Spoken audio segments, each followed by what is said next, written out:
Hello, everybody, and welcome to the first episode of The Last Hit 2021. This is the podcast officially about the LPL, and I'm sure that we will dabble in a couple of other topics as we go. My name is Munchables. I'll be hosting the show for you, and I'm going to be joined by Dagda and Clement for the first episode. Just before we do start the discussion, don't forget we are going to be on YouTube, we're going to be on Twitch, and most importantly, we're going to be on Spotify as well. So if you need something to listen to on your commute, then feel free to join us for some banter. But I want to start the whole thing off by just saying, welcome back, Clement. Welcome back to the LPL casting team. We missed you last year. How are you doing, mate? I'm doing great. It's finally good to be back in the field, and I gotta tell you, these 7 days are absolutely killing me. I don't know how you guys made it through last year, but the amount of casting, the amount of games, the amount of excitement, it's so overbearing, and it definitely feels like home. Yeah, I think it's one of those things where I love that it's on 7 days a week. I enjoy being able to watch it, and if it's not on for a day, then I miss the LPL immediately. But sometimes when you have to get up at the first thing in the morning to watch the games, I'm in the UK right now. I can't. The early mornings are a killer, man. And especially now because obviously the Dagatron has come in full force, and my internet is just gone. Yeah, I have to travel to Penguins, so I have to get up at 5 a.m. to go and travel to Penguins to be able to cast. So I get there, I'm half bleary-eyed trying to start the tech rehearsal. I'm just like, this is awful, and it's 7 days a week, so it's not even like I get much of a rest. Yeah, and just a quick shout out to Penguin as well, because for anyone that missed those shows, a couple of times when me and Rob have been casting, his internet will die midway through the cast, so then Penguin was luckily awake, so he could just step in and help us out. But yeah, so the LPL is well and truly underway, and for anyone that is... I was going to say for anyone that's not listened before, this is episode 1, so I'm going to just assume nobody's listened before, because it's the first episode. This is the 24th of January that we are speaking right now, so take everything that we say in the context of the fact that Week 3 has just ended this morning, and we will be moving into Week 4 of the LPL. So, in 3 weeks' time when you listen to this podcast, please don't flame us for saying a team that is good, that hasn't lost a game just yet, but has suddenly gone terrible in Week 4. That's not our fault, okay. All right, let's start things off, though. I want to kick off with a kind of a fun segment, and this is for you guys, Clement and Dagda. I'm going to play a game with you called Guess the Player. Now, what I want you to do is I'm going to give you 3 clues. The first one should be a fairly hard clue. Second one will be a little bit easier. Then the third one should be like an absolute giveaway clue. And whoever is able to guess the name of the player that I'm talking about first will get a point. I'm just putting it out there first.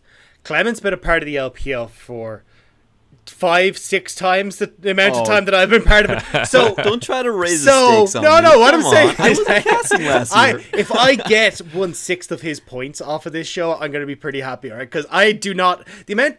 So when I'm talking to Clement sometimes, there'll just be points where he's just dropping massive knowledge bombs that I had absolutely no idea of. Just in casual conversation, I'm like, I needed to know this. This is really good information. But you only get it little drips here and there. But he's got everything about the LPL in his brain. You'll get used to this. This is what happened when I first landed on the LPL, because Raz would tell me something about the LDL, and I would look at him and go not even the Chinese casters bother to watch LDL. What are you talking about, I watched the LMS, which doesn't exist anymore. Does that count? And you'll get used to it, man. You'll get used to it. It's totally fine. Hey, you still got those knowledge bombs about, Casa, about Maple. I do want to ask, though, what leads up to the points? After we get our points, do we get cookies, or is there something at the end of it? Well, depending on how the schedule goes and how consistently I can have... guests on the show, which it's a work in progress. We'll figure that out as we go. Okay. I am going to be tracking these points. So whoever has the most points at the end of the season and whoever has the least points at the end of the season, things will happen. I'm leaning more towards the forfeits than the prizes, because I guess I believe in capital punishment.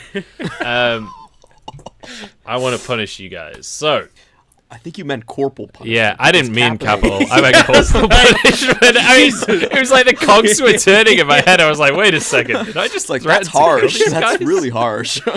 So yeah, your life is in danger, guys, if you don't, no pressure. If you don't get the answers. Yeah.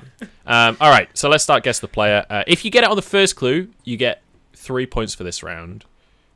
second 2 and third 1. So if you get a really good guess, you can just win it over the top. There's going to be 3 players you can guess, so high stakes. All right, so first player.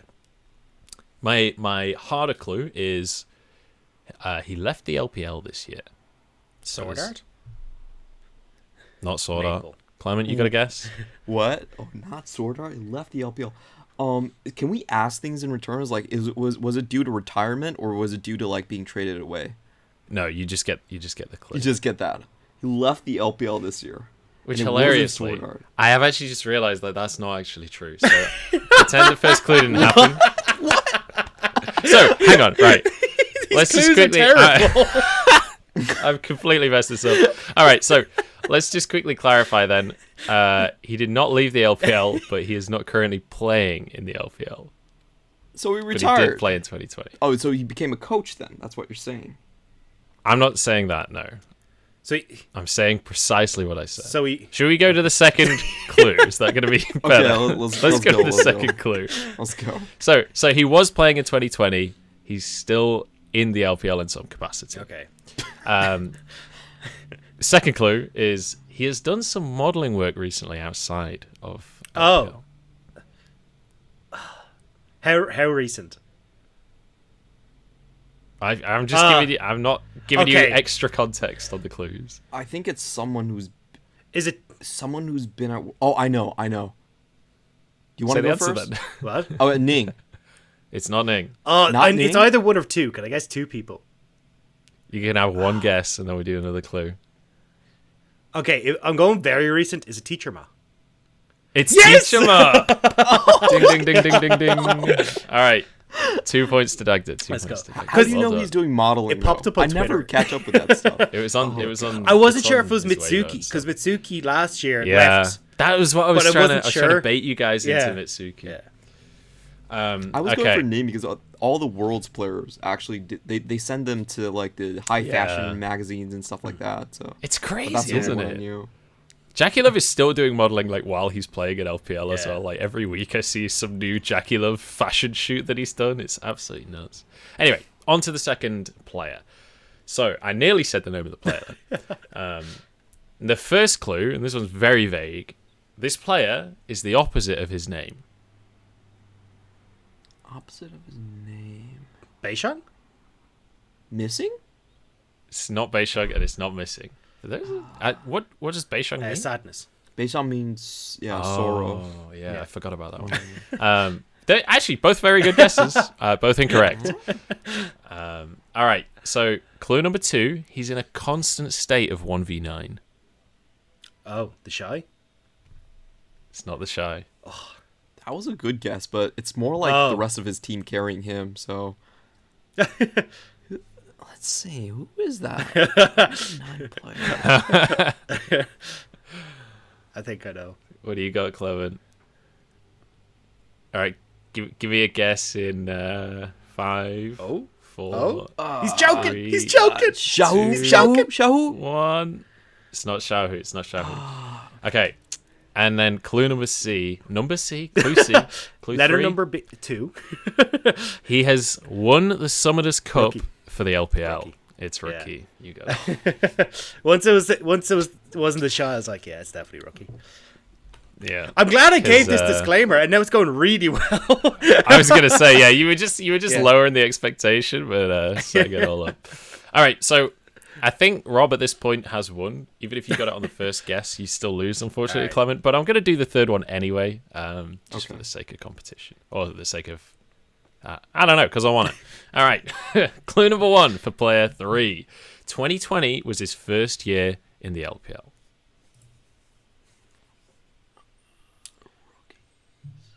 I'm gonna let Clement go first, and then Yeah, so he had to be some sort of a rookie, just joined the league.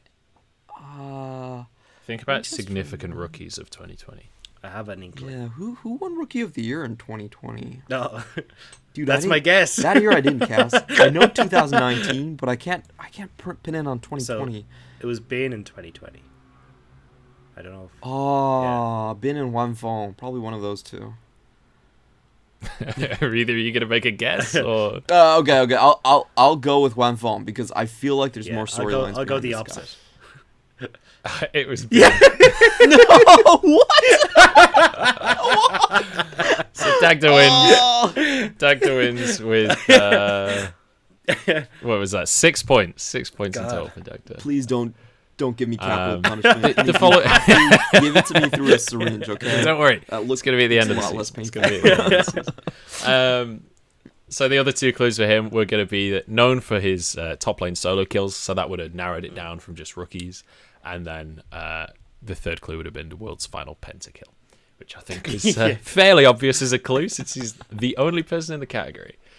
Okay, so moving on from Guess the Player. I hope that warmed you guys up a little bit and got the conversation flowing a little bit. Let's talk about the LPL and have a bit of a rundown of our standings because it has been mental, let's be honest. It has been such a crazy start to the year. For anyone that's missed out on all of the LPL so far, I'll try and give you a bit of a verbal rundown. I'm not going to go through every single team, but topping the standings right now are EDG and WE both in first place, if this is up to date. Did WE go to... WE are sole they're both first. on They 4 just won wins, today. right? They just won today, so they're Oh, is sole that their winner. 5th win Yeah, today? yeah. Okay, so WE in sole possession in first place at 5-0. EDG second in 4-0. Then RNG third at 3-0. Guys, what year is it? I know that this meme has already been done on Twitter and everything, but WE, EDG, and RNG topping the standings. I cannot believe that is the case in 2021.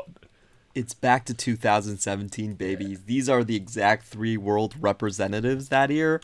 And, I think a lot of the fan base has been energized because these are the guys that really have the most fans, have the most people looking at them, and have the most history. So, it's a fun time to be kind of a LPL aficionado because you can kind of bully the newcomers with all these things you know about the earlier days. I mean, look, it's Boomer League. E, it's the first time basically. JackyLove gets announced for EDG, and suddenly EDG are top of the table. I'm just saying. He may not have played. He may not have played. But yeah, I mean, look, it's cool to see, and definitely, I know a lot of people like EDG. People had massively high hopes for these guys, so I'm delighted to see them living up to the standard. Especially players like Viper, I think have looked absolutely stellar on that team. Same when I look across at WE. I was a little bit nervous when I saw Shanks to be get-go. I was like, he's not really having the best of times. I mean, he got slammed in lane a couple of times, and I was just like, this is not going to go well. And some very obvious like rookie mistakes.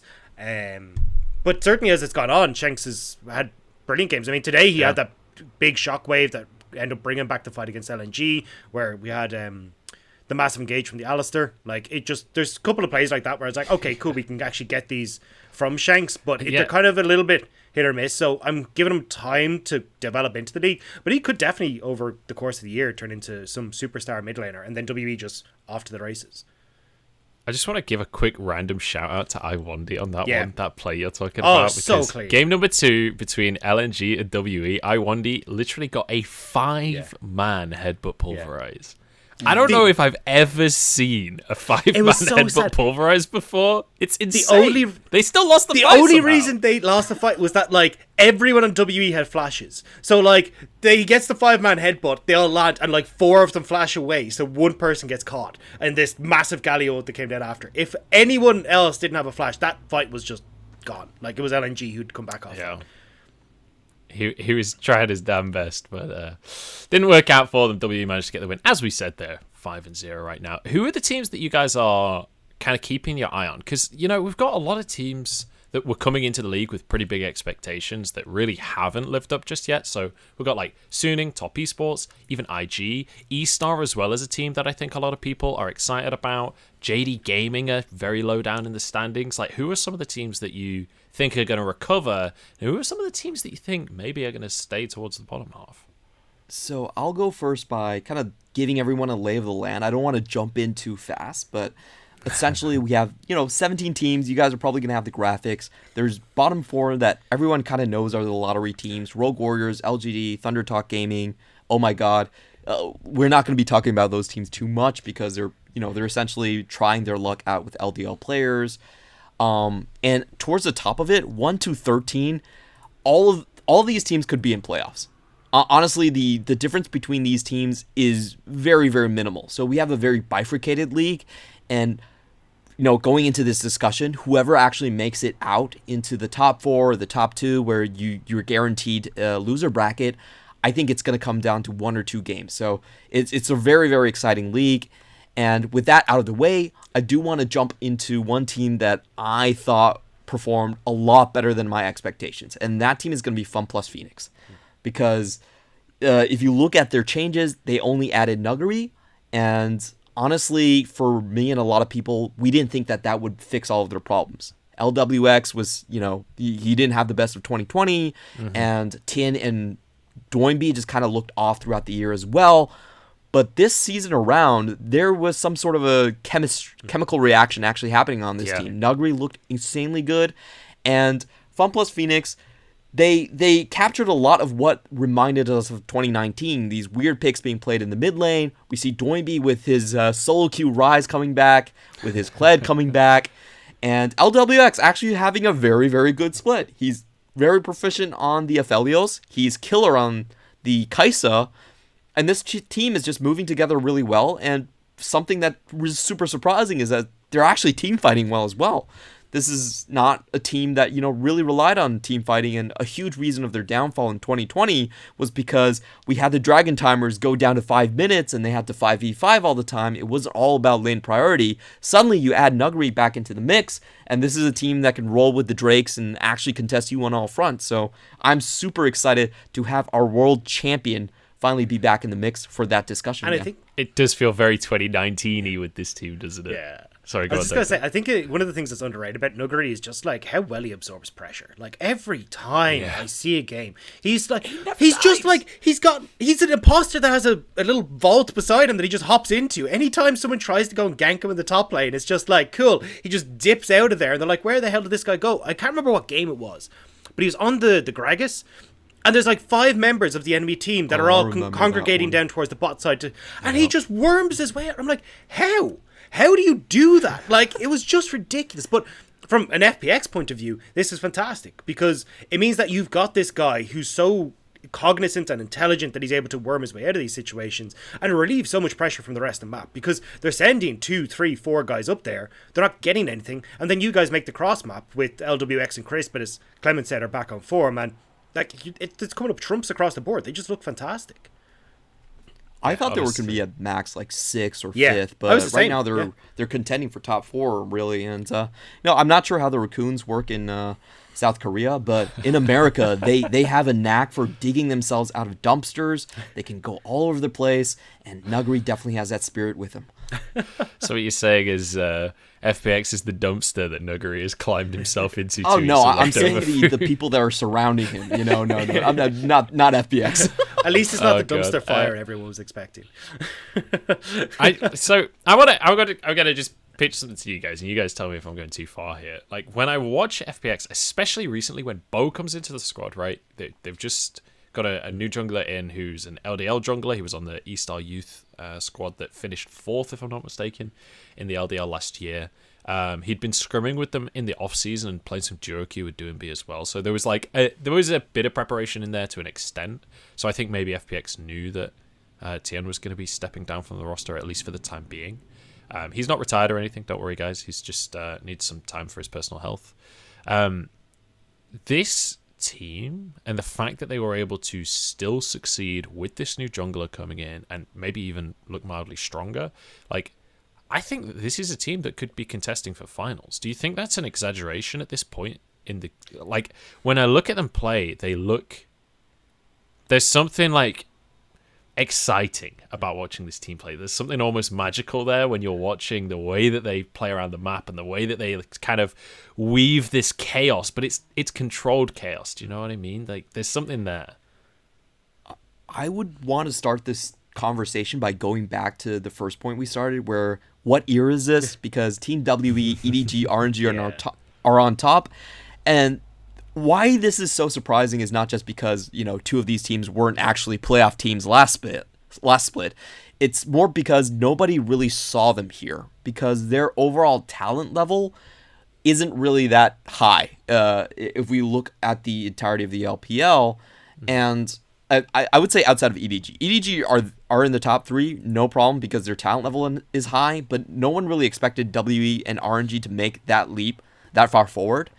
And if we're talking about if FPX are going to be in the finals or not, I think the real question that we're asking behind that is, are Team WE and our Team RNG going to, keep Top Esports? Are they going to keep JD Gaming? Are they going to keep FunPlus Phoenix from reaching those heights? Or is gravity finally going to pull them down? Are the averages finally going to show up and they're going to be pulled more towards their actual placing after Chinese New Year? I think that's kind of the big question and on everyone's mind, and kind of the overarching goal for probably this podcast is figuring out, hey, is WE, is RNG actually legit? I'm kind of in the same boat. Like, if I'm thinking of finals, I kind of already look at EDG at least hitting semis already and probably pushing the finals. They look really clean. But also just when you look at the teams they're beating, like I just have it here on my second screen. It's like they've already beaten FPX. They've already beaten JDG. I mean, these are two of the teams that we consider at least playoff teams anyway. I mean, JDG obviously struggling. I'm not going to give any excuses for that. But at least when you go into the mindset of how this is going to look. WE as well, having beaten Suning. Or sorry, they didn't beat Suning. Beat IG, sorry.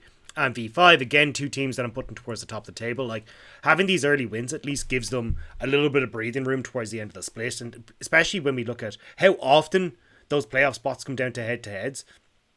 And if you just have to show less when you get to playoffs, like you're only getting into, you're doing semis or quarters, and you've still got that loser bracket. Don't forget, because of the playoff change, you get 2 chances to get into the finals. Like, you're in pretty good shape if you're like EDG and WE at this stage. And I think the big thing here for me with FPX is, what happens when they do go up against the really, really tough guys, because we have seen a little bit. I think they played against Suning, wasn't it?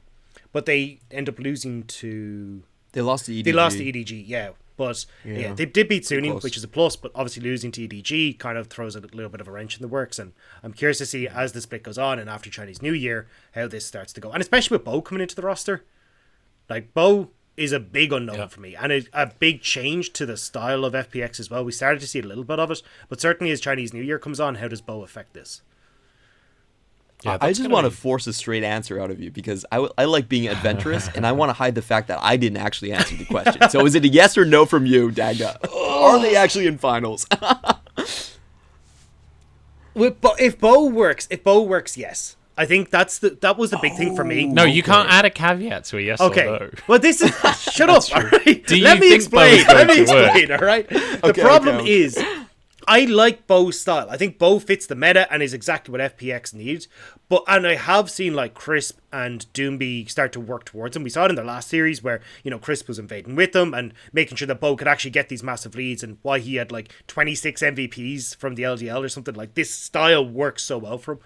So yes, if they keep playing that style. But I know what FPX is like, and every so often they just go, nah, I mean, we tried to play around Con, it worked for our game, and then the second time we're like, no, this doesn't work, let's just screw it. So if they stick to the style that we saw in the last series, I think yes.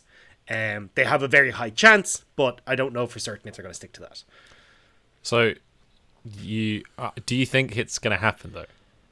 No. With no caveats? No. Blind guess. There's no points attached to this one. I just want to... I just want to go. You just said no, yeah. He said no. I said no. I said no. Oh, he said right, no. Okay. Sorry, go on, Clement. So now that I finally bought enough time by setting up Dagda, I have my answer. This is how he gets me back for the icebreaker earlier on. He's manipulating the podcast. Don't let him. Look at me. I'm the host sometimes now. you have to play the host. Good catch. But I think Top Esports, for me, Top Esports and EDG look like the two teams that are going to hit the finals. That's what I believe in. And, I would say FPX could hit the finals with the caveat of the loser finals, because we do have those now. So, it's kind of a cop-out. That is the biggest cop-out. No, I mean with like the actual final. Yeah, the actual finals, I think it's EDG. Well, it's kind of hard to say because, you always have brackets happening when they might not even be on the same side throughout the entire thing. But they might be on the same side for the entire thing. But EDG and FPX for me would be my two finals teams. They're looking like the EDG and Top Esports. They have the most talent overall. And what we've seen through the splits is that, Top Esports, they might look really bad during the split, but come playoffs, they do shape up. Now, I know that fantasy has kind of been broken up by Worlds because they didn't shape up when everyone was kind of expecting and hoping them would. But for domestic, I still think talent outweighs a lot of other factors, and I do expect EDG and Top Esports to be the ones. I just really want JDG back. Like, I just want them to be... I know. Like, they gave us 2 absolute banger finals in both spring and summer, and then just to see them just not being able to form at all is so sad. Yeah. Honestly, I'm so worried about finals this year. Yeah. Because spring and summer 2020 finals, both 5-game absolute bangers, 2 teams that are like almost perfectly matched, totally different stylistically. They've got absolute pop-off players in so many different roles. It's like, that's pretty much as you could hope for out of a pair of finals across a year. Like, am I ever going to have another year of LPL where we have both finals be that consistently great between the same 2 teams as well? Like, I'm kind of nervous now that my expectations of what I should see in the finals spoiled. are way too high. We've been spoiled on our first year, and now it's like, oh, well. Yeah. All right, I do want to segue the conversation slightly because we've talked about some of the teams. I want to hit on RNG before we move away from the standings here because obviously there's a bit of hype building around RNG. Everyone's very excited that it's specifically RNG alongside EDG and WE, right? But there's a massive caveat here in that the teams that they've beaten, they went 2-1 against Suning, which, great stuff. But they've also beaten TT and OMG, who are both sat at the bottom of the standings without a single win. How much should people at home be tempering their expectations of this RNG squad? Look, I'm the RNG guy, so I'm here to dampen all expectations, alright? I'm not convinced. I think that this is... Look, Suning are struggling massively, and as much as it is nice to pick up a win, Suning have got a whole heap of problems that we're clearly seeing on the screen. I don't think TT are actually going to pick up a win this year. I think TT suck. I don't think they are even... I think they're going to match V5's spring split record. That's honestly where I see this team. So when I look at a massively struggling Suning, TT, who I don't rate at all, OMG, who I don't... Actually, to be fair, Cold, good on you, lad. You've massively improved since summer. But apart from that, the rest... And Eric as well, actually. The bot lane's pretty good. But OMG, don't rate either.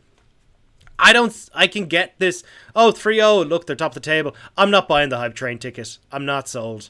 I think that they're going to go up against the better teams like Top Esports, WE, EDG, and they're just going to get destroyed. And it's going to be a very rude awakening for the people that don't expect it. So I totally agree with you. The 3-0 right now, it's like a mirage. You're walking in the desert. You see like this great city and all that waterfalls and stuff like that and palm trees. It's not actually there. The schedule is the main reason for this 3-0. That is totally true. However, I do think that this team has showcased a lot of things that I'm willing to put faith in. And one of the big things that I think a lot of players that watch 2018 will be happy with is that sort of flex potential between Xiaohu and Crying, who are both mid laners, and now Xiaohu, surprise, is playing in the top side, doing actually very well. And it reminds me a lot of the dynamic between Zatai and Xiaohu when they were playing on that year in 2018, where they were doing a lot of interesting flex picks on the blue side, a lot of rise and going into different lanes. Gragas was another huge pick that year as well for them.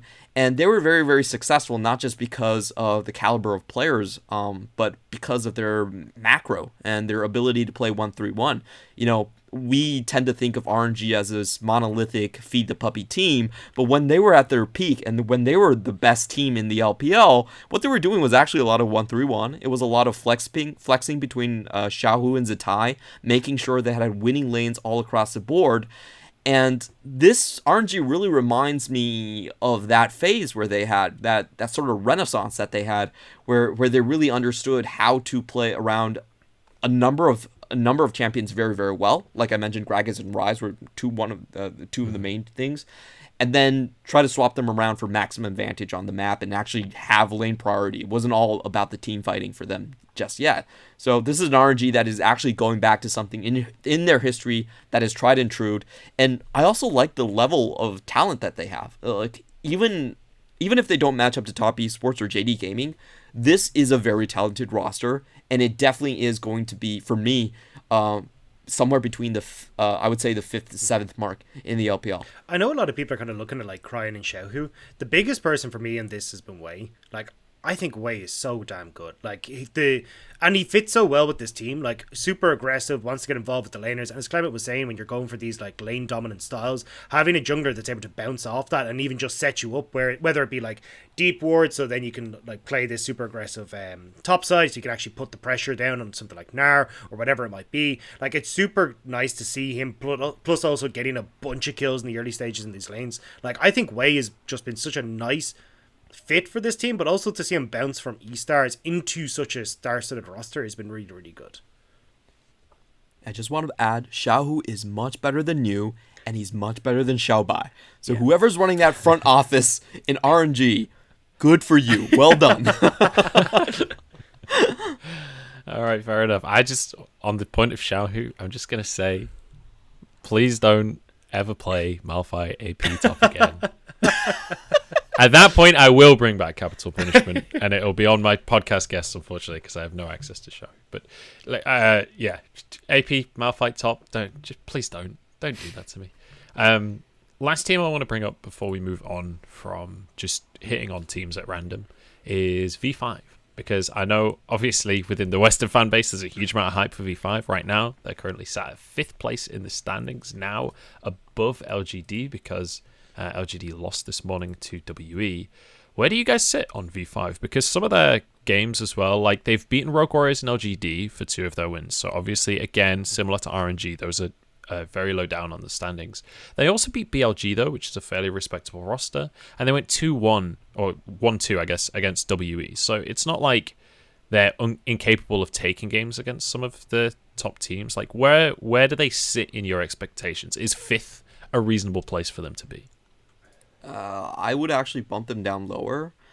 We had a lot of talk about V5 before in the preseason, and we said that Sam D wouldn't really hurt their chances. But from my observation, I think it does change a lot of things. I don't think their bot lane was as dominant as it was in 2020. And just to give you guys a kind of a refresher, their bot lane statistically was the best bot lane in the LPL. They had the most 2v2 kills. They had the best gold lead over their opponents overall. And that's just not really the case in this split. And I think we have sort of underestimated how hard that would sort of hit the team without that big boost in the early 15 minutes. I will also say that this team is pretty one track in the way they play. Their bread and butter play last split was double Herald, a double tower Herald mid lane play at 15, and if it gets it, they win. If you are able to defend against that, they just blow up instantly. They're one of the fastest winning teams and one of the fastest losing teams at the same time. So what we've seen is that they haven't really diversified in their style, and now that their bot lane is a lot weaker, they don't really get that early game kick as they did have before. And you see a lot more late game sort of 1v5 Mole performances just coming out, and Mole just says like, hey, you know what? I had enough of this. I'm still the win condition. I can finish off the game. But it's not really the same flavor, and I personally believe that I might have overrated them a little bit. The only thing I see that's a plus is probably Longxing. And given BBU's performances, I think Longxing does seem like a pretty solid upgrade. He has some great teleports, but for me, it's not really enough to plaster over the sort of weakness, the organic weakness that is coming out from the bot lane. Yeah, Clement kind of hit on everything I echo. I was surprised as well by how much of a hit Sam D was. Y4 just not really doing as much. And I can kind of see it now when Sam D's over on TT that he is still trying to be somewhat aggressive. So I don't know if that's been bred into him by PP God or what it is, but definitely not having the support level of PP God beside him is hurting both ends. And I mean, the late game shot calling has always been very questionable from these guys. So now that they're not getting these early game leads and able to snowball, you can see that it's hurting them quite a bit. And when you've got to rely on individual performers to essentially make the play to win the game, I mean, I suppose it's the LPL. It can get you pretty far. I was going to say it can only get you so far. It's the LPL. IG do all right it can get you pretty far, right? But it won't get you to the final. Mole is going to Worlds. Yeah. Mole is going to Worlds 2021. This is the year of the Mole. I don't know if that's true. Yeah, I'm not on that train, but yeah. You know, sometimes you believe enough in one Messiah and he carries you. Yeah. I'm not sure. Did they announce how many World Seeds regions have this year? No. Not yet. They don't do it yet? until it's not certified until after MSI usually. So. Oh, okay. But I'm not sure we're gonna have an MSI assume this year either. The LPL still has 4 seeds since we're in the final.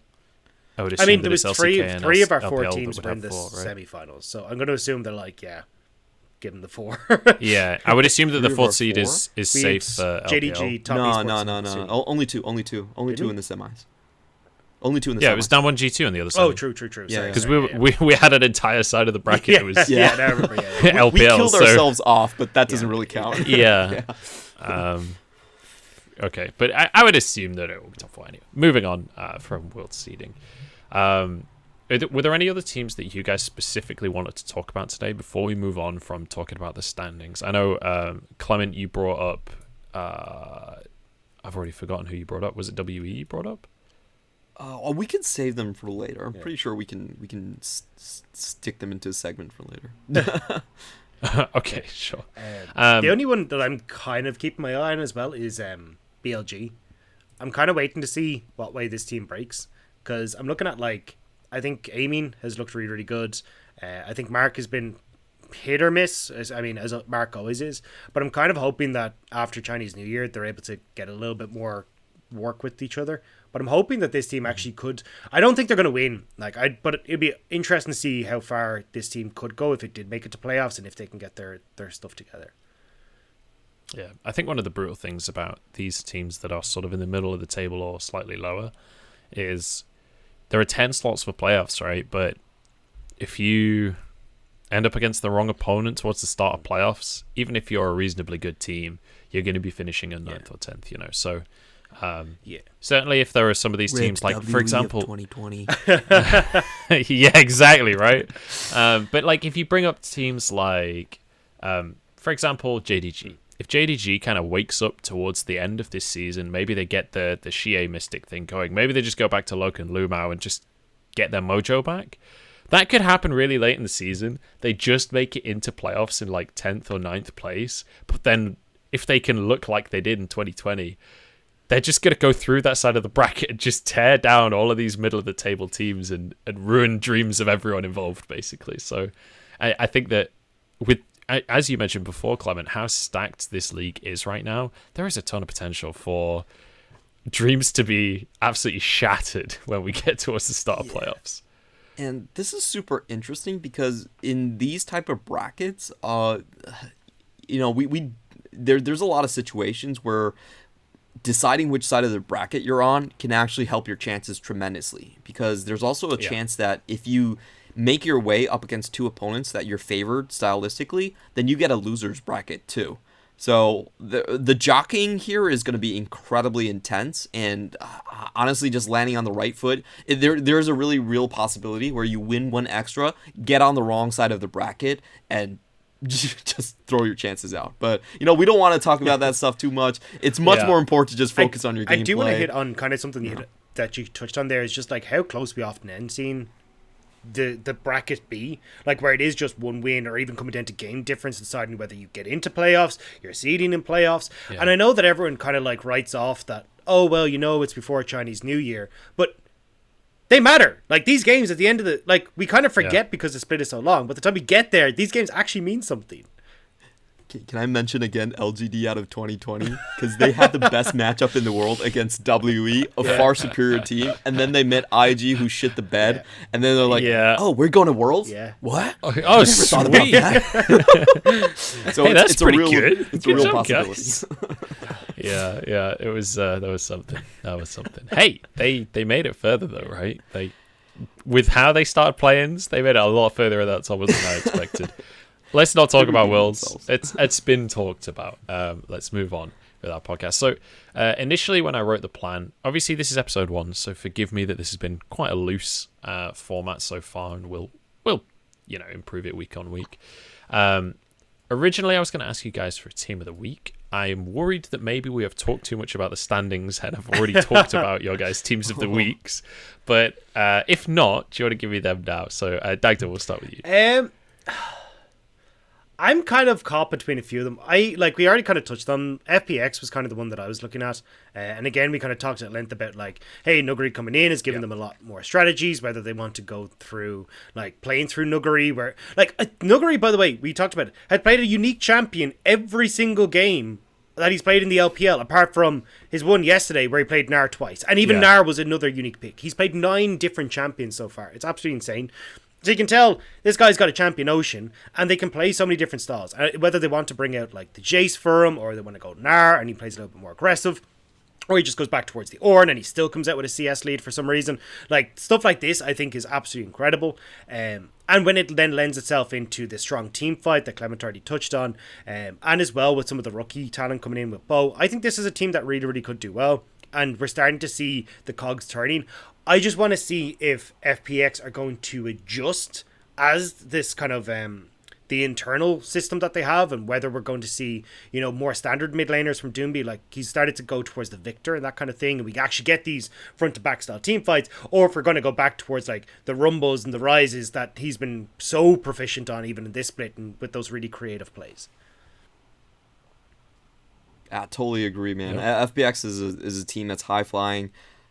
For me, I probably have to go with WE again. That's why I kind of held out on the W discussion earlier. But I just want to mention before this today, Tarzan's KDA was 16, and now Beisheng has managed to have it. It's sitting at 7.9. Beisheng is a KDA leader. He's got that in his back pocket.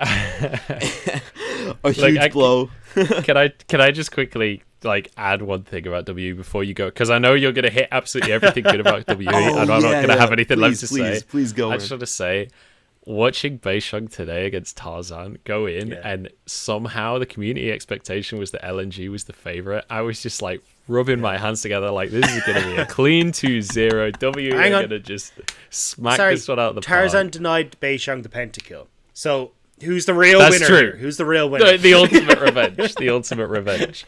But look at, man, this roster. I already loved WE last year, and now they just have better solo lanes, which were the big weakness last year. And on top of that, the thing that I talked about with WE last year, that I kept on trying to push this with you guys in story meetings, and everyone was like, "Oh, shut up, Joe." I kept on saying these guys are the star guardians of the league. These guys have win through friendship and magic, right? Which obviously is a bit of a stretch. I respect that is a massive stretch. However, Breathe coming into the team, previously Curse, he actually is really good mates with Jolmung and Beisheng. All of last year, him and Jolmung would stream duo queue together. They're actually really good friends, and he would joke about being WE's 6th sub or something like this. So coming in this year, it literally is the power of friendship. The best friends are now united on WE. We're still not letting you use that graphic that you manhandled in Photoshop, which is like all the WE people just put onto the different Star Guardian characters. It's the worst thing I've seen. It's atrocious. It might have to happen. Anyway, Clement, over to you. Tell me why this team is amazing. I shot your idea down about friendship because it's every team has friendship, and they just benched Teacher Ma, so BLG did. Is it all that friendly? Oh, okay. Guys, we're gonna use a phrase from now on. It's called "look it up yourselves." Go do that on Weibo. We're not gonna go into that. Do that on Weibo yourselves, okay? But it's a lot of fun. I certainly had a lot of fun, and I think you guys will too. So, back to WE. Anyway, back to WE. Back to WE. Oh man. The thing that surprises me so much about this team is just the amount of lanes that they can play through and amount of carries that they actually have. Because in the previous split, it was all about Jolmung. He was doing 35% of his team's damage. They were giving him all the resources. All the solo lanes were going to him. And to play from a single track team and branch out to have multiple carry points and to learn to balance those and play through all of them, to me, that felt like an impossible task, especially if you looked at what W were doing in the past was essentially, hey, we're running a budget team. The W ownership was very, very explicit about this. We are going to make the team profitable before we do anything else. So they were very, we're just going to run strong strategies. We're going to play around our weaknesses, which means our solo lanes don't have to lane, and we're going to take them out and play them into the bot lane. But what we've seen this split is a lot more about the top part of the map 3-man game between Missing, Beisheng, and Breathe. So you have the BBM combo going in there, and it's just messing people up and killing people left and right. They're picking a lot of counter picks for it, and the dynamic of the map has changed completely. It's actually much more of a top top lane focused map where they run hyper carries, but no one actually emphasizes their lane. And to be honest, I don't think Jomun's bottom lane is actually that good.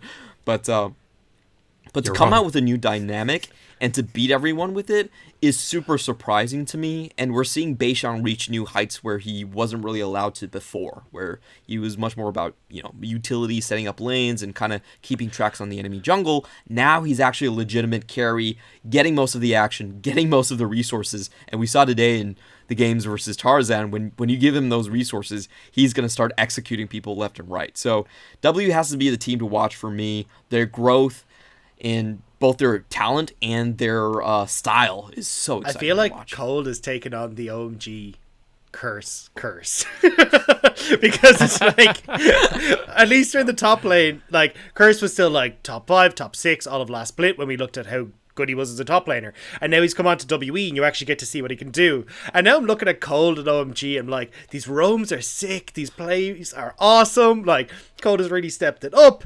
And then I look at the rest of OMG, I'm like, god damn it, come on. They put Ooming on for the Xiaohu lessons, so maybe that will change. Oh, god, poor Ooming. Yeah, poor OMG. I'm gonna stray away from the topic of OMG because I don't feel qualified to flame them, but that's all I want to do about that team. I'm very much with you on Dagda. I'm very much with you, Dagda, that Cold is a clear MVP of that squad. I'm going to shift the conversation forward, so now we're going to move into our next sort of segment, which should be fun. I'm trying to set you guys up to debate a little bit here because we're going to talk about the AD carry role. And to give some people at home some context here, historically within the LPL, AD carry role has been like a very, very heated competition, and there's been arguments to be made of LPL AD carries being the best in the world. Obviously, the clearest, easiest example is Uzi, right? And because of Uzi being in the region, the rest of the AD carry pool had to kind of level up to try and match that. And we've got JackyLove in 2018 being an exceptional AD carry as well. Now, in 2020, there was a big conversation about how the AD carry pool in the LPL was pretty weak, very much not up to the historic standard of the LPL. And now coming into 2021, it feels like there's been a little bit of an injection of power into this role with players like Viper coming in, players like Aiming coming in from the LCK. And generally speaking across the board, it feels like this role is stronger. So, with that in mind, with that context in mind, I want to give it over to my two guests here and talk about the top 3 AD carries. Now, before we give any context, I want you each to drop your top 3 list. And then first off, I want to see how close you guys are, how much you're on the same page. And then I want to discuss each of these players, how they fit in this role, and why you've put them where you've put them on your rankings. So we'll go with you first, Dagda, then we'll go with you, Clement, and then we will discuss. So Dagda, what are your top 3? So I had a really hard time figuring out my 3rd place one, because there was a couple that I kind of wanted to bump up, and like I was looking at LWX, he's had a great split, but I just couldn't put him up high enough. There was Aiming as well, was very close to taking the spot. I think he's been absolutely amazing on BLG, but as much as Suning are struggling, my number 3 is Wanfeng. I think Wanfeng has been the only real one that's been looking decent on this team. Well, when I look at the, we'll come back to context. We'll come back to context. Just give us your number top 2 is another controversial one. I have JackyLove at 2, so I didn't put JackyLove at top. My best AD carry is Viper for me. All right, EDG Viper. Yeah. Clement, over to you. What's your top 3? I have LWX, JackyLove, and then Viper as well as top 80 carry. So very similar. Very similar. So I mean, let's just hit the first topic first then. Viper, guys, tell me why. Tell me why he has come in from the LCK. Obviously, actually, his most recent split in the LCK was pretty not good. He's come in suddenly the best AD carry in the league. Obviously, he's already had highlight plays on EDG. Sell me this player. Tell me why, as a viewer, I should be excited to watch more Viper. So I've been doing the top 5 plays of the week, where I'm kind of like getting them together to send them over and stuff like that. It's how many Viper clips can I not put into this is essentially what I've got to get to. Because pretty much every time this guy plays, there's some highlight clip that pops up. Like, he's got insane Kai'Sa plays. There was the Xayah play where he ends up catching out the opponent. He's got, like, these unreal Gale Force plays. Like, everything about this dude is absolutely insane. His laning is great. He's been working really well on EDG. But then as well, his playmaking ability when he gets towards team fights where he'll be able to... We've seen the clip that I actually ended up putting into the highlights, which was him against FPX, I want to say, where he flies in on the Kai'Sa, ends up picking off the kill. Zhonya's avoids the onslaught of shadows from Tien, then manages to flash away to get the double kill. Like, everything about this guy is so damn clean. I've seen one of these plays that he's tried to make go poorly, and that's it. Every other one has just been a phenomenal play. The reason that I'm putting Hyper number one, I agree with all of those highlight points. His playmaking abilities are just insane, but I really give a lot of benefit to a player that can be your sole carry on the team, and that's exactly what EDG are doing with Viper. He's ending the game with plus 30 CS over his opponents, and he's also, the best farmer in the league. They're giving him resources, and he's responding very well to that. So essentially what Viper is he's a win condition in and of itself. Like, you give him resources, he will carry you to the finish line. And what's so amazing about him being on EDG, where he's sharing the spotlight with Scout and Flandre, you see EDG actually purposefully toning down what Scout is doing. They're telling him, hey, don't play that crazy. Just put yourself on an Orianna. You're going to be fine. And they're putting Flandre on stuff like Renekton, where they don't have to play towards his lane at all, where traditionally he's been much more of a split pusher. And they're putting everything onto Viper, and it's turning out for them. So that for me is a huge plus, where you actually have a carry of that caliber that can actually just set up your entire team. You don't have to have any second thoughts. You can play around him, and you can set your entire system just based around his play and be very, very sure that he's going to pay off. And for me, we haven't had that sort of a Uzi-esque caliber of an 80 carry in the LPL for a very, very long time. You think about the guys that have won Worlds, LWX and JackyLove. They were much closer to role players rather than filling out Uzi's shoes as the main guy that is going to win you the game. And that makes that last statement there makes the rest of the conversation a little bit difficult for you, Clement, because if I'm not mistaken, those role players happen to be the top two, top three. I did say a caveat there. I did put a caveat is that is the fact that in their Worlds runs, okay? In their Worlds runs, I don't think JackyLove and LWX were the most important players on their teams. I don't think anyone would say that. So I feel covered on those bases. But I'm giving... Okay, go ahead. Let's bring the conversation to number two then. Let's talk about JackyLove next. I'm fine for you to go first if you want, Clement, because I feel like you're kind of on a roll here. So give me the JackyLove info. Give me the lowdown. So for me, JackyLove, his laning phase is still disgusting. That's one of those things that you can never take away from the guy, and there are going to be games where he looks really lackluster and just like walk around and die, but his laning phase, when he's awake and sober at least, is still top of the league. And I know that's a big caveat. I know it feels really weird to say, but I'm basing this less on statistics because he's had some bad games, but just on the general like feel of how dominant they are. And if you look at their games against like, LGD's bottom lane, where Zuo is showing up on the Alistar and, they're killing people on one last auto attack, using the clean cuts to snipe someone, you really see why JackyLove was like the most hyped prospect coming into the LPL back again. And also just in his team fights, this man is an absolute killer. Like, he will stand in the front line, he will take the brunt of your damage, and he will walk away with the majority of the kills on the team. And I had an interview with JackyLove.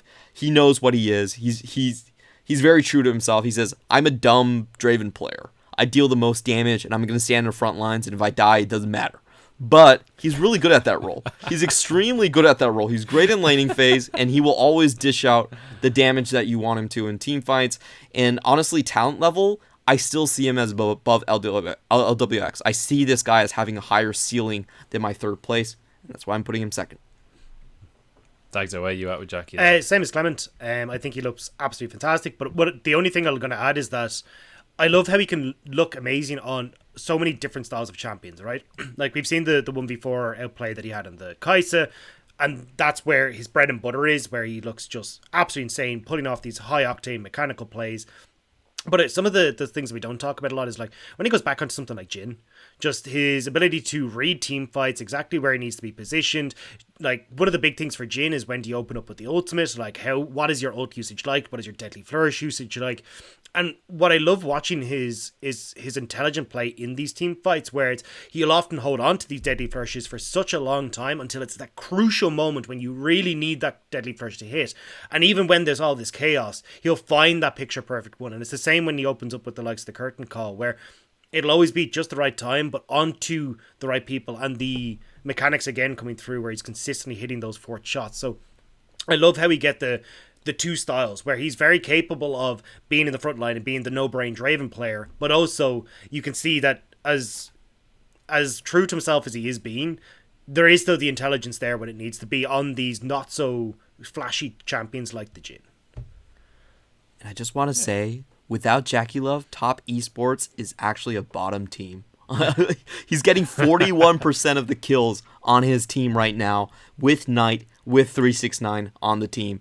So I just want to say, Top is in a slump, but there are some players that are something a lot harder than others. Yeah, I think as well, like, I just want to quickly get your guys' opinions on, can people reliably trust Top Esports to perform? Because the world's performance was kind of like, JackyLove, I don't know what he was doing during that world semi-final. Like, obviously everyone kind of memes about his Ezreal Eing aggressively and using that as a damage spell, which, like, that's not a meme. He did that all season. It just looked good doing that all season. Is there a part of you that's like scared for Top Esports that this could happen again? I do. I'm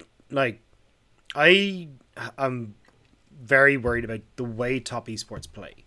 Like, we kind of talk about the loaded dice that we use in the broadcast, but basically what they do is they skill check you when they skirmish, right?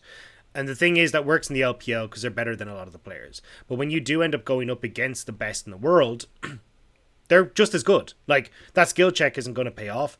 And when you're trying to... when you're trying to play these very spread out team fights where you're just trying to play the 1v1 or the 2v2 where you've got a little bit more maneuverability and ability to outplay, I don't know if you're just going to be able to do that against some of the best in the world. And I think that's what we saw, is that even in week 1 and week 2, their first 2 games of the split, they were trying to go for these plays where they'd outmaneuver people and it wasn't working out for them. Maybe they were just a bit slow or they're only warming up to the season, but I think when they do end up getting to the international stage, this style isn't really going to work. Now, it helped a lot in the last 2 series because Karsa on the Gragas looked absolutely phenomenal and was getting them these big advantages that they could then play through. But you can't just guarantee that that's going to happen, and you can't just guarantee that you're going to be able to outplay your opponent. And as good as they are, I'm not certain when they do get to the higher level that the style that they play with is going to work. And that's why I hope at Warhorse coming in that he's going to be able to kind of beat them into shape a little bit, because I'm not fully convinced at the moment that just playing that singular style is going to work. Yeah, Coma's got his belt. Warhorse has apparently got a hammer that he's gonna try and knock the kinks out of this team. I'm pretty sure hammers do persistent damage, but I'll leave that discussion aside about corporal punishment. We've talked about it enough. Well, the comparison was a belt, so... I have 2 worries about Top Esports, and one is just the temperaments of these players on the team. I don't think they have players with a lot of killer instinct and are extremely hungry. Now, that especially goes to 369 and Knight. I think they're, like, meeting them in person and having interviewed them, they're very laid-back people. They're pretty shy people. And 369 and the 2 of them especially, they really feel like kids. And, it's very easy to forget that these guys are just, they're essentially teenagers. They've been out of the house for maybe a couple of years, and they don't feel as menacing as they need to be, and I think that really impacts them when it comes to big moments. A lot of times they don't really step up. When we think about Top Esports elevating themselves, it's mainly been Karsa, because he's really been starving for a long time for a championship, and he will be the one that, hard forces things and carries things. And the other one is kind of JackyLove, where JackyLove has a killer instinct. He gets really, really angry and frustrated when he doesn't perform well and he cares about it, but other times he just feels kind of off, and I can't really tell what he's doing, and he's playing well a bit below his own performance level. So that's the main thing. Temperament, I think they need a bit of Mamba in them. They're definitely not the go out and just get it now. The other thing I'm really worried about is Knight, and we haven't actually seen Knight perform especially well for a while. And for me, a lot of it does have to do with his style, because Knight is a player that is more focused on his own lane. What he does is he beats the death out of you on CS advantage. He gets a counter pick, and then he goes to the side lane, and he just split pushes away, and you have to 2v1 him or 3v1 him. And we've all seen the clips with him on Echo and Cassiopeia, where he just kills you in the 2v1 or the 3v1. And that's his best. That's kind of his best style. He's very good in that sort of split pushing role, and he's very good away from the rest of the team. And what we're seeing right now is the meta is slowing down. It's more about team fights, and there's generally two styles. There's a team fight style where you have these control mages that are just sitting there in the mid lane, and then you have more roam styles that's, like what Doingby is doing essentially, where you're going for the Renekton, you're trying to move out of your lane, you're trying to roam with the Galio or TF, that sort of style. And for me, neither of those really fit what is the real strength of Knight, which is a side lane split pusher that can duel multiple people at the same time. He can play control mages, but team fights are never where he was strongest. He can play roam, but he's not usually that willing to roam first. He's kind of a slow roamer. He plays for a lane a lot more. So we are seeing basically the promise of the golden left hand kind of left in the void. He's not really showing up as much. This is kind of why I've always been more on the fence, and I don't want to stray too much into this topic because we'll go completely off kilter. I've been a fan of Rookie more than Knight. I think if you actually put Rookie onto top esports, as weird as this sounds and never going to happen, I actually think, as Clement says, that's going to bring the killer instinct that they need and could give them a little bit more of a brute, to be honest, like where they can actually ground themselves. And the big thing as well for anyway, look, no, straying too much into that topic. But look, I think that I agree with Clement in a lot of those situations. You definitely just need that killer instinct. And that's what's been lacking, certainly from Knight for me. And why I like, he's really, really good. Definitely second best mid laner. But when you don't have that, that's what has always been lacking, is the ability to hard carry a game. If I look at a mid laner, and what we were kind of talking about with the AD carries was, I want someone who's going to step up and be the hard carry. If stuff goes wrong, I need someone who's going to stand up. We see it with Rookie, we see it with Faker, we see it with Showmaker. Like, these players will stand up and carry the game for you. That's what's lacking for me with Knight. I tell you what, I'm gonna close the conversation on Knight, because we are technically talking about top 3 AD carries right now. Oh. We've strayed pretty far away from that route. We can cut it out. But what I will do is I will promise that next week on episode 2 we will talk about mid lane. And we'll talk about mid laners and what makes them exceptional. So if you guys really want to hear that conversation, tune in next week, all right? So let's bring it back to 80 carries here. Let's talk about number 3, because you guys were different on number 3. I think, Dagda, you were Huanfeng, and Clement, you were LWX. Is that correct? Yeah. Yes, I was LWX. So, Dagda, do you want to go? Because Clement went first. I think I'm actually going. Yeah, I actually, honestly, I think I would actually put Amy in 3, but I'm going to defend Huanfeng here anyway. So I think the big thing is, when I was watching the lane states, and I've been talking to Veteran, and I was working through him with a couple of stuff as well, and just looking at this Suning bot lane, a lot of the problems are actually with On's position in the lane is really, really bad, and we just talked about killer instinct. On doesn't have that at all, and there's a lot of situations when I'm looking at the laning phase where Huanfeng will have set up these lane states or will be going for these aggressive trades, and On is just kind of standing beside him, or will make a play that's the defensive option that will keep him alive but won't get the double kill for Huanfeng. And there's been an awful lot of these situations that I've seen creep up across both in the LPL and the Dynasty Championship. So I think when I look at the issues that are with Suning, we can say, hey, look, Huanfeng has always been the kind of slow-paced, casual laner where he's just going to farm up but will be more of an impact in the team fights. But at least what I saw was when On had come into the roster, Huanfeng tried to take a more of an aggressive approach in the lane, and it was working well for him, but On just wasn't there to facilitate it. And then when we get into the team fights, well, honestly, Suning have been abysmal. They've like, the game we cast yesterday, before that, they had a 14% lead at 15 minutes. Like, 14% of the games, they have a lead at 15 minutes. What is that? Oh my God. Like, that is ridiculous. And this is not, like, Huanfeng. This is the team. This is been struggling because he's getting focused on top lane, SOFM not really doing anything in the early game. So when we get to these team fights, you're already at a massive deficit. So what I think Wanfeng is still a very, very good AD carry, and I think if we took him out onto a different team, he'd look fantastic. Or if we'd have Suning come in and, you know, get back to what was making them special, I think then we'd have Wanfeng look fantastic. But I think the team doing really poorly, and also the support obviously coming in from the LDN not looking great, have massively impacted Wanfeng.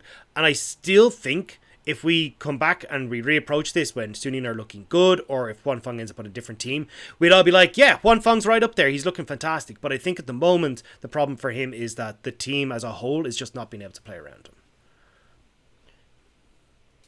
Fair enough. So great player, kind of bad team. Yeah. And I think this is a difference of criteria for us. I'll be honest, I think Wanfeng is probably the better AD carry than LWX. And, I would be backed up by Gimgoon, where he kind of references Ringo and says, LWX, he's probably not even the best AD carry on our team. But, Gimgoon's about to go Garvey on us. Yeah, that's the corporate culture of FPX. They love shitting on LWX. But I will say this, like, the rise of the Phoenix has a lot to do with their bottom lane and LWX actually being in form. Like, he's been one of the best slayers for multiple splits now, and a lot of times it has been about, not about how many people you kill, because it's about how many times you die. And he's actually quite good on that front as well. Like, he's not throwing away anything. He's still maintaining very, very high kill leads. And for me, the most important thing was the actual fact that he can branch out onto different champions and actually play Aphelios very well, and look good still on stuff like I believe is the Misfortune as well. And that's the sort of flexibility and strength that FPX really needed, because you have Nuguri a lot of times on more team fight where they want to focus on elsewhere on the map, and if you have a winning bot lane, you're able to go into those Drakes a little bit earlier. He puts a lot of pressures on these sort of like brawler comps that they like to draft, where they don't really have a traditional front and back line where everyone's just running in at the same time. And he honestly looks like one of the best Kaisas when he's doing that job. So, props to LWX.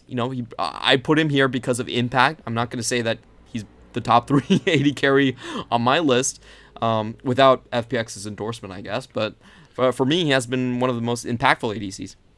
Yeah, I agree. Nice. Yeah, I agree. I think the only thing for me is, I think if we end up swapping away from this meta and we do go back to utility style, I think that's where we start to see the issues. I think the meta right now just suits LWX. As you said, like, the Kaisa, he's always looked really good on it. It's been one of his pocket picks for such a long time. And we're starting to see the big lane bullies coming out in the Misfortune, the Seraphine that they brought out. And the Aphelios is that late game scaling, where again is the short range AD carry that he can do really well on. But I think if we end up swapping back over towards like the Ashes and these kind of picks, that's where I start to go, okay, where does LWX stock up in the whole thing? But I have the same question for like Viper and Aiming and these guys that are coming over, is like, what happens when you've got this ruthless, deadly AD carry who's, been put in the corner? All right, fair enough. Well, I do want to dabble in the conversation of a couple of the AD carries that are just below. I am aware that we're heading towards the hour mark. I don't have an exact timer honestly on it, but we are getting towards that, and I want to have one more conversation after this. But are there any honorable mentions for you guys that were like close to but didn't quite make it? I know you were talking about Aiming, Dagda. Yeah, Aiming for me as well. Yeah, Aiming has been amazing. On BLG, like, BLG, one of the issues with them has just been like, how do we actually start off these fights? And I mean, that was kind of the same issue we had with LGT and Mark, where Mark just won't actually engage. Meteor's been a little bit funky, so like, yeah, whatever. But look, I actually think he engages too much, but yeah. Okay. Well, look, they're not great engages. Sorry, they're not great engages. He tries real hard. They just don't work. But the bigger thing, I think, is that when it comes down to, again, that 1v9, or at least, stepping up to make the play, Aiming has that again. And very similar in respects to Viper. Again, I was looking through their last series, I think it was against ORA, I want to say, where ORA are backing away.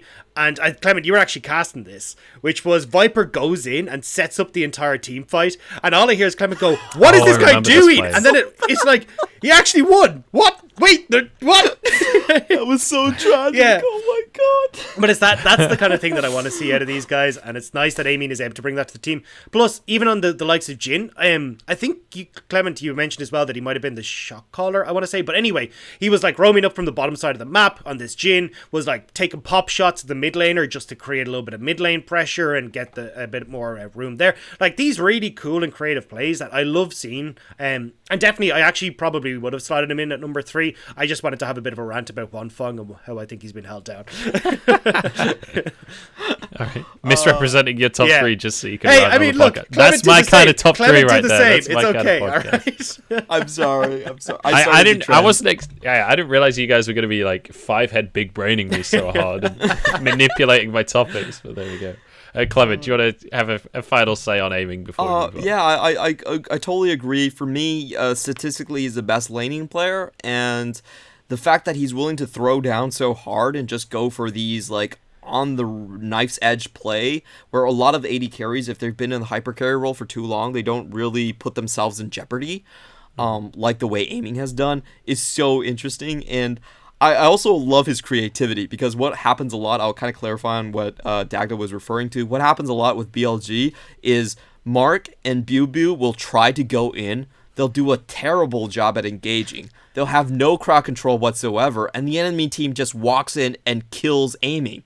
So what Aiming did, which is a 5-head 200 IQ play, is he goes in first, so that when the enemy team comes at him, Mark and Bew land perfect crowd control. They reversed it, and it worked perfectly. And I was like, oh my god, that is actually genius. That is so goddamn smart. I can't believe I never thought about that.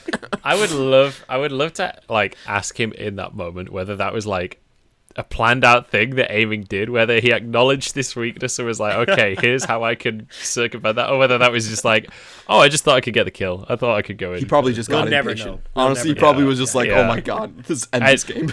Let's be honest, he would probably just say, yeah, I'm the 5-head, regardless of whether it's true. So I'm going to move the conversation on from AD carries now. And I want to talk about the meta a little bit. As this will be the final topic, I think, for this episode, because I think we are getting towards the hour mark or maybe just past it.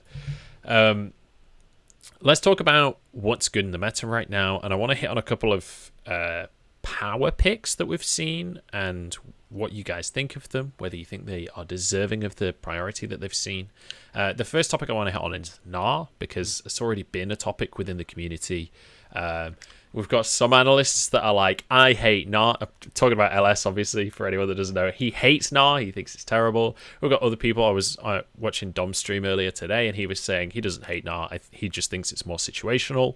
What do you guys think about Gnar? Do you think this is like first pick blue side, like every single game?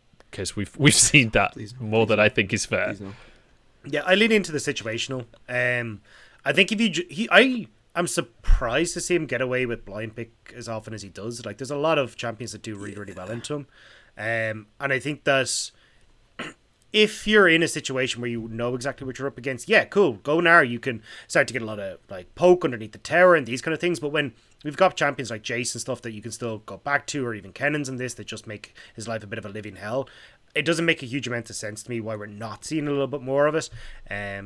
But yeah, I kind of lean onto it's situational. If you already know that your opponent is going something that just gives you the good matchup, cool, go for it. But even outside of the lane, there's so many supports and everything else that just prevent Gnar from getting those big ultimates. It still seems like a bit of a weird pick to me. We saw like the mess up where the Shy tries to flash in and then misses his, like, I know he runs out of Gnar bar, but misses the ult. We've seen Nuggery end up like just ulting a wall because he doesn't get close enough. Like, there seems to be a bit of a consistent trend here that I think needs to be addressed. And I think over time we're just going to see Gnar phase out. I think he's just kind of situational where, hey, we can go Divine Sunder, we can go Stridebreaker for lane, we can play this style, but otherwise, yeah, I don't see much. So you think it's kind of a flavor of the month pick right now, and it will just phase out. What about you, Clement? So I think Gnar is really, really good as a counter pick against teams that we're never going to touch the top side. So for teams like Chalitza or teams like who are running Cube or who are running New, then yes, a Gnar counter pick is great because their jungler's never going to come. You're going to sit in lane for 15 minutes throwing boomerangs at them until the Renekton actually just cries his eyes out. So against those teams, it's great. And to be honest, in the LPL, there are actually a lot of these teams that just never go to the top side and they just blind pick a Renekton and, condemn their top laner to purgatory. So against those teams, I think it's great. But the issue I have with Gnar is that he is not a team fight frontline. Please do not pick Gnar and think that, I'm gonna transform Mega Gnar, I'm gonna go into the team fights, I'm gonna get this 3-man knockback, it's gonna be great. That never happens. In the LPL, even our best Gnars, even Zoom, who is spot on with controlling the Mega Gnar bar, almost never could get those situations to work for him because the enemy team can also play around it. You're split pushing, you just came out of Mega Gnar, we're going to start Baron instantly. And guess what? You're going to have to teleport here in Mini Gnar form, So I think he's really good as a split pusher and against teams that traditionally do not pay any attention to their top side. But if you're going up against teams like even his win rate against Renekton is negative, which is his hardest situation, his hardest lane win. He's the hardest. It's still counter, a negative. Yeah. He's the hardest counter. It's still a negative because Renekton gets early priority. It's very easy to chain CC and just kill you early levels, and things don't go that well afterwards. So it's situational, and I can understand why it's the most picked top laner in the LPL, but that's mainly for bullying other teams that just leave their top laners alone. Okay. Well, I feel like we've kind of hit that topic pretty heavily there, so nice one. Good job, guys. I'm going to move towards the opposite side of the map next with the Xayah pick that we've been seeing in the LPL, because I've not been watching every region. There's a lot of League of Legends going on right now, I'm not going to lie. I've been watching LPL and I've been watching LEC and a sprinkling of LCK. And we're basically only really seeing Xayah, at least as a big priority pick, in the LPL. Do you guys want to talk me through... Because obviously Kai'Sa is like number 180 carry right now. I think that's pretty clear to see. Talk me through the thought process behind going for Xayah, because it seems like it's almost a counter pick to the Kai'Sa. So I definitely... Go ahead, Clement. Go ahead. Do you want to... Yeah. Oh, okay. Yeah, so I think a lot of LPL teams, they really like the Xayah into Kai'Sa matchup, where we have seen a lot of times that Kai'Sa try to take the 1v1 with Serrated Dirk with Evolved Q, and Xayah is still able to walk away quite comfortably. She can jump up, dodge most of the Q damage, and then with the clean cuts and stuff like that, she can still... and range advantage, she can still come out ahead in the matchup. So we have seen that happen quite a lot. And the other thing I do want to say is that in the LPL, there's a lot of teams that actually just run at you. Gore Drinker is very, very prominent in the meta. So you're seeing a lot of top laners just go like Olaf Nekton. And against these champions who don't typically have the best engage, but try to run at you regardless, Xayah is a very good pick because it's very easy to get the Blade Collar to get the lockdown. It's very easy to dodge their single CC, and you actually have a lot of survivability against those. We've also seen a lot of Mikhails being run with Xayah to just keep her alive in that situation, or GAs in that situation. So I think it's mainly those two things. It's the prevalence of Kai'Sa and just the prevalence of Gore Drinker bruisers running at your face that makes Xayah a good pick. Yeah, I kind of echo that. I think... Definitely, I've nicked the term from Azael, who used it a lot. Drain tanks, I think, is a really good way to talk about the Gore Drinker users. Yeah. Probably a WoW reference. I didn't play it, but I think drain tanks have been around forever. Yeah. Just so you know, but definitely not an Azael thing. Okay. But sorry, man. Yeah, no, you're fine. I heard him use sorry, it. Azael. Yeah, sorry, Azael. Either way, I think it's a nice term, but. Yeah, the self-peel is really, really good. Being able to control space as well is really, really handy. Because when you think about, like, a lot of the champions that we see in the current meta are just really good at controlling choke points and zones. So when you think about, like, Victors and Syndras and Orianas and Alistairs and Leonas, like, these are all things that are really, really good in choke points. So oftentimes I think Xayah works super well in, like, assisting those because... Hey, teams grouped up in this little choke, cool. I can fling a bunch of feathers across the choke point, and now it's another form of, hey, stay the hell away from whatever objective we're fighting over. And with the number of objectives that are in League of Legends at the moment, that works super well. So I think that is one of the things that's underutilized, or at least underappreciated for. And then as well, the self-peel. Like, as Clement was kind of talking about, having that ultimate where you can create this distance between these big drain tanks that are jumping on top of you, whether it's Renekton, Gnar, Aatrox, everything else, just having the ability to peel yourself away is really, really good. And as well, the build we're seeing is full AD. Like, she's not even going for a lot of attack speed. Like, we saw the rapid fire cannon today, but that was more situational. So certainly I think not having to get off as much damage over a period of time, being able to facilitate this more burst oriented style works super well against these tanks that are looking to survive forever, because you see them, burst them down, and you're good to go.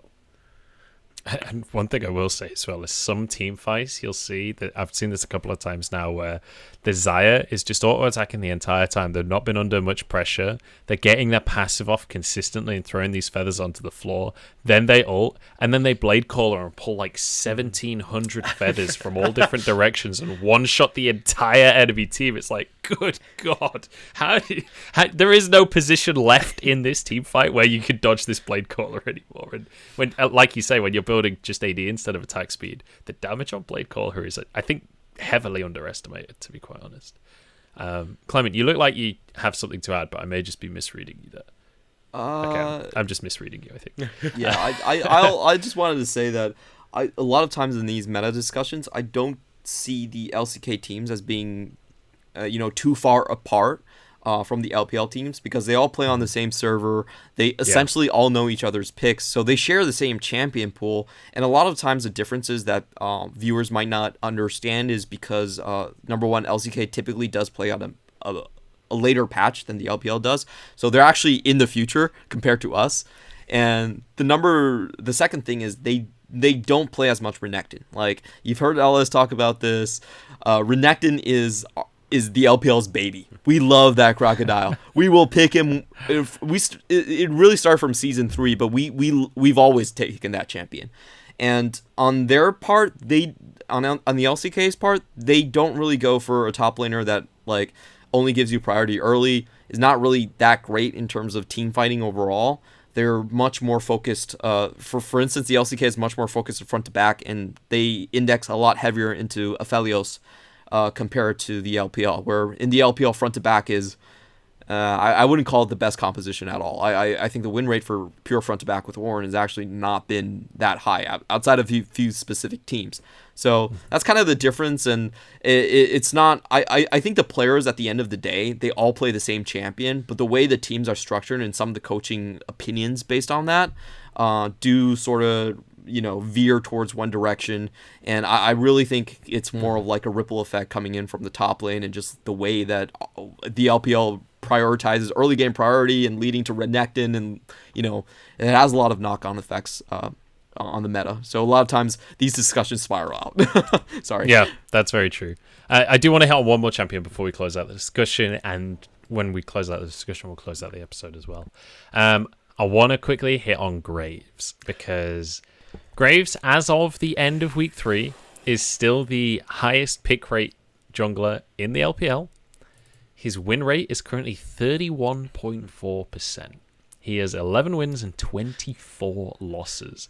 Guys, what is going on with this pick? Why is everyone still all over it? Why is it losing so much? Like, what is the deal? We'll go with you first, Doug. Yeah, so I've actually had this conversation with you, Munch, that I wanted to bring it up on the broadcast, and I don't like Graves.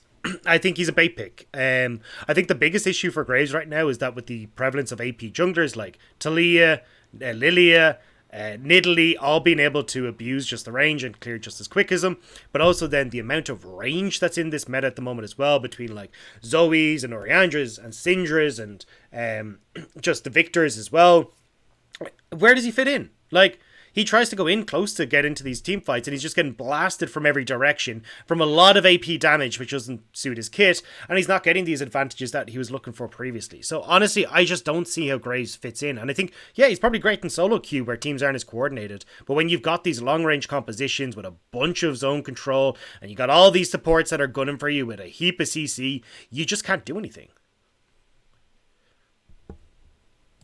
Fair enough. Yeah, I think Graves is I feel like he's still a very strong pick, but the problem with him is he's not properly utilized. Sorry, I think his best situation is where you're pushing into the enemy jungle. You have a lead into mid lane, and you can use that priority and farming speed to take away most of the enemy jungle and actually act in a sense that it's like Canyon on Graves was magnificent in 2020. He won Worlds with it, essentially. It was one of the most important picks right there, and we saw its power. It's basically, you have to play that style where you're taking away everything and using your clear speed and the fact that, you're probably, in terms of early game, the best AD champion there is right now, and sort of abuse that to the point that the enemy jungle can't farm properly. But if you don't do that, and a lot of times if you blind pick him and your mid lane gets counterpicked and you never go into the enemy jungle, he feels like a bit of a waste because you're going to the late game. He's like Dagda was talking about, he doesn't actually get the AP defense from True Grit. And he's essentially just a very short range AD carry with questionable burst and doesn't have any backline access. Those are a lot of cons to actually be playing against. So you really have to focus on him for both positions in mid jungle and snowball him from start to finish. I think he's still viable in that position, but the larger picture of the LPL is generally that, hey, we're not actually playing for choking out the enemy jungle. We're not actually risking ourselves going into the enemy jungle because there's so many crazy supports that roam in level 3, level 4. A lot of teams have been very, very good at defending their own jungles, and it's just we have seen more of an emphasis for lane ganks coming out of the LPL. Pantheon especially is the main one. His win rate is through the roof, and we also see Nidalee fill in sort of the same role where if you just gank their lanes and you don't have to risk walking into enemy vision and contesting them, where honestly a lot of bot lane picks, they function without their support. You throw Jhin in the bot lane, he doesn't need his support. Go somewhere else. And that's what we see out of FPX. That's what we see out of WE, where they're constantly roaming their support's top lane, and trying to invade on enemy jungle is actually incredibly risky. So I think that's the main reason, and I do believe that the main trend is more Gragas and more Pantheon for the LPL. All right, well, I think you guys have... I'm glad I asked these questions, because I feel like... I don't know if you guys had prepped for these specifically, because I didn't tell you what they were going to be, but you guys have smashed that. So I'm going to close out the episode. I just want to say, I'm glad you didn't bring up Moonstaff. I was going to say, any last I'm thoughts? glad you didn't bring up Moonstaff, because I don't think we're going to see it in LPL. I just don't think it's a thing. I just don't think we're going to see it. Yeah. Yeah, we'll talk about that in a future episode if we start to see Moonstaff coming on through in the LPL. Any last thoughts? Anything that we should say to the viewers as we move forward with the LPL? We're gonna, as this is recorded, we're just about to start week 4 tomorrow. Any last thoughts about teams, about meta, about anything that you guys want to say to the audience before we close it out? No, just PP God is going to Worlds. Preach. I'll just defer to what you said about V5 earlier on in the episode. Just clip that and put it right here. Just I'll get the clip of him saying that and the clip of him saying Sabdi's kind of suspect. This team really sucks because of the bot side. No, but I really love that team. That team is so fun to watch. And who doesn't like fast games? Exactly. I am taking you out of context there as well. Dagda, any final thoughts? No, just thank you and keep on watching the LPL. We appreciate all the support. Awesome. All right, well, that is episode 1 done and dusted. Thank you so much for watching and or listening. In case you missed it at the start, we are on YouTube, we are on Twitch, and we are on Spotify if you want to listen to this while you're commuting or however you want to listen to this. Thank you so much for listening. I've been Munchables. I've been joined by Dagda and Clement. Go follow them on Twitter. They're fantastic. And with that said, we'll close out the episode, and we'll see you guys next week.